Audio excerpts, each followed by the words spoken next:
നമസ്കാരം. വി.ഡി. സർക്കാരിൻ്റെ ബജറ്റ് സമ്മേളനമാണ്.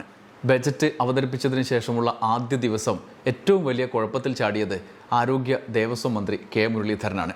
വി.ഡി. സർക്കാരിനെ പ്രവർത്തനം ആരംഭിച്ച് ഒരു മാസത്തിനകം തന്നെ ഇമ്മാതിരി കുഴപ്പത്തിലേക്ക് നയിച്ച റെക്കോർഡ് കെ മുരളീധരനാണ്. ആരോഗ്യവകുപ്പും ദേവസ്വം വകുപ്പും അത് പ്ലേഡർ നിയമനം മുതൽ ഈ മരണം, നിപ്പ തുടങ്ങിയ ഷിഗല്ല വരെ നീണ്ട മരണ സംഭവങ്ങളും അതിൻ്റെ തുടർച്ചയായി രോഗത്തിൻ്റെ വ്യാപനവും ഉദ്യോഗസ്ഥരുടെ പരസ്പര പൊരുത്തമില്ലായ്മയും എന്താ നടക്കുന്നതെന്ന് അറിയില്ല എന്ന മന്ത്രി തന്നെ പറയേണ്ടി വന്ന ഗതികേട് നമ്മുടെ മുമ്പിൽ നിൽക്കുകയാണ്.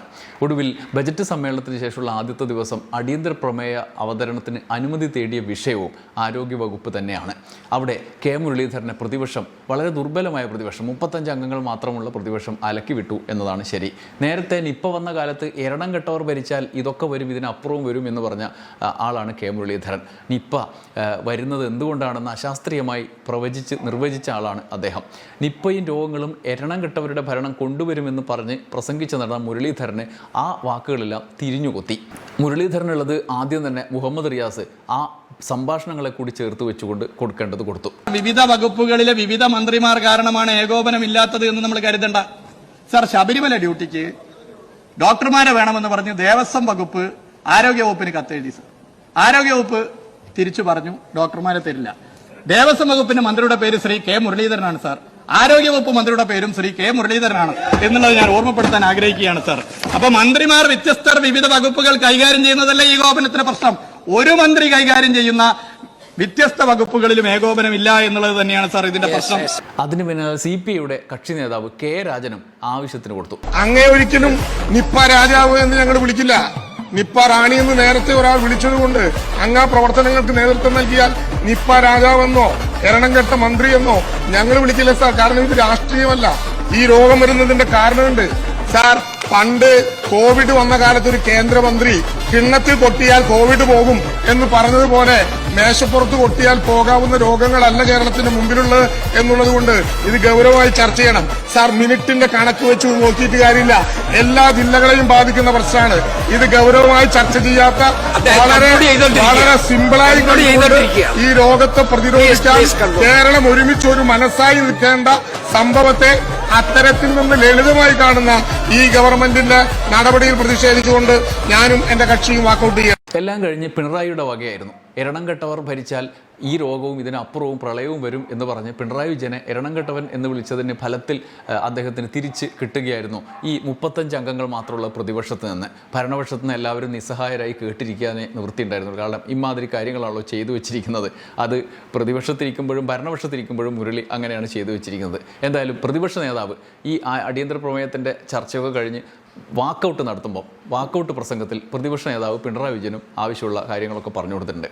നിപ്പ വന്നത് അദ്ദേഹത്തിന്റെ ഭാഷയിൽ എരണം കെട്ടവര് ഇരിക്കുമ്പോൾ ആ രോഗം ഇങ്ങോട്ട് വന്നതാണ് എന്നാണ് അദ്ദേഹത്തിന് തോന്നിയിരുന്നത്. ആ എരണം കെട്ടവർ ചെയ്തൊരു കാര്യങ്ങളുണ്ടായിരുന്നു. മരണപ്പെട്ടവരുടെ എണ്ണം ആ വർഷത്തത് അദ്ദേഹം എടുത്ത് ഉദ്ധരിച്ചപ്പോ സർ അപ്പുറത്തുനിന്ന് കൈയടിക്കുന്നത് കേട്ടല്ലോ. അത് എരണം കെട്ടവരായതുകൊണ്ടല്ല, ആ രോഗത്തിന്റെ മാരകമായ പ്രകടനശേഷിയാണെന്ന് കാണിക്കുന്നത്. എല്ലാം കഴിഞ്ഞ് കെ മുരളീധരൻ്റെ വിശദീകരണമാണ് അതിലും രസം. മുരളി പഴയതുപോലെ പ്രതിപക്ഷത്തിരിക്കുന്ന ഒരു കേവലം നേതാവല്ല, ഇന്ന് മന്ത്രിയാണ്. ചെയ്ത കാര്യങ്ങളുടെ വിശദീകരണങ്ങൾ ജനങ്ങൾക്ക് വിശ്വാസയോഗ്യമായി നൽകണം. മുമ്പിലിരിക്കുന്ന പ്രതിപക്ഷത്തെ MLA-മാരോടോ പ്രതിപക്ഷ നേതാവിനോടോ ഉള്ള കലിപ്പ് തീർത്താൽ ആളുകൾക്ക് വിശ്വാസ്യതയിലേക്ക് എത്താൻ പറ്റില്ല. ഭരണപരമായി ആളുകൾ പനിയും അസ്വസ്ഥതയും അസുഖവും നിപ്പയും ഒക്കെ വന്നിങ്ങനെ സ്തംഭിച്ച് നിൽക്കുമ്പോൾ എന്ത് ചെയ്തു എന്ന് വിശദീകരിക്കേണ്ട ഉത്തരവാദിത്തമുണ്ട്. പക്ഷെ മൂപ്പര് ചെയ്തത് എന്താണ്? പഴയതുപോലെ തന്നെയുള്ള നമ്പർ ഇട്ട് കളിക്കുകയായിരുന്നു. വീണ മീട്ടുക, KK ശൈലജയെ ആക്ഷേപിക്കുക, പഴയതുപോലെ നിപ്പ റാണി മുതൽ വീണയെ ആക്ഷേപിക്കുന്നതുവരെയുള്ള പ്രയോഗങ്ങളുമായിട്ടാണ് ഇന്നും മൂപ്പര് വന്നത്. ഞാനായിട്ട് പറയുന്നില്ല, മൂപ്പര് പറയുന്നതിനെ കേട്ടോ. ഇല്ല സാർ, ആരോഗ്യവകുപ്പിൽ നിന്ന് ആകെ നേരിടുന്നൊരു പ്രശ്നം എന്ന് പറയുന്നത് കഴിഞ്ഞ 10 വർഷക്കാലത്തെ റീൽസും അവസാനത്തെ 5 വർഷത്തെ വീണ വീട്ടലുമായിരുന്നു സാർ ആരോഗ്യവകുപ്പുണ്ടായ ഏതൊരു പ്രശ്നം എന്ന് പറയുന്നത്. ചില ഉദ്യോഗസ്ഥന്മാർ ഭരണം മാറിയതറിയാതെ കഴിഞ്ഞ സർക്കാരിനോട് കൂറ് കാണിക്കുന്ന ചില പ്രവർത്തനങ്ങൾ നടത്തിയപ്പോൾ അവരിന്ന് കസാല മാറ്റിയിരുത്തിയിട്ടേ ഉള്ളൂ സാർ. മറ്റൊരു കുഴപ്പമുണ്ടായിട്ടില്ല. എങ്ങനെയുണ്ട് ആരോഗ്യമന്ത്രി? ഇതാണ് ആരോഗ്യമന്ത്രിയുടെ പ്രതികരണം. കേരളത്തിൽ പനി പിടിച്ച് കിടക്കുന്നു, ഷിഗല്ല പിടിച്ച് കിടക്കുന്നു, നിപ്പ വന്ന് ഇങ്ങനെ അവിടെയാണോ ഇവിടെയാണോ എന്ന് അസ്വസ്ഥമായി കിടക്കുന്നു. അപ്പം ആരോഗ്യമന്ത്രിയുടെ പ്രതികരണം ഇങ്ങനെയൊക്കെയാണ്. ഇനിയുള്ള കാലം ഇങ്ങനെയൊക്കെ തന്നെ ആയിരിക്കും, ഭരണം എന്നാണ് അദ്ദേഹം പറയുന്നത് എന്ന് വേണം കരുതാൻ. എന്തായാലും മുരളിയുടെ പ്രതികരണത്തിൻ്റെ പിന്നാലെ മുൻ ആരോഗ്യമന്ത്രി വീണ ജോർജ് ഫേസ്ബുക്കിലൂടെ പ്രതികരണവുമായി രംഗത്ത് വന്നിട്ടുണ്ട്. അവർ പറയുന്ന കാര്യം ഞാൻ പ്രധാന പോയിന്റുകൾ പറയാം. ഉത്തരവാദിത്തം മറക്കേണ്ട കെ മുരളീധരൻ, വിടുവായത്തം നിർത്തി വകുപ്പിനെ ഏകോപനത്തോടെ നയിക്കൂ.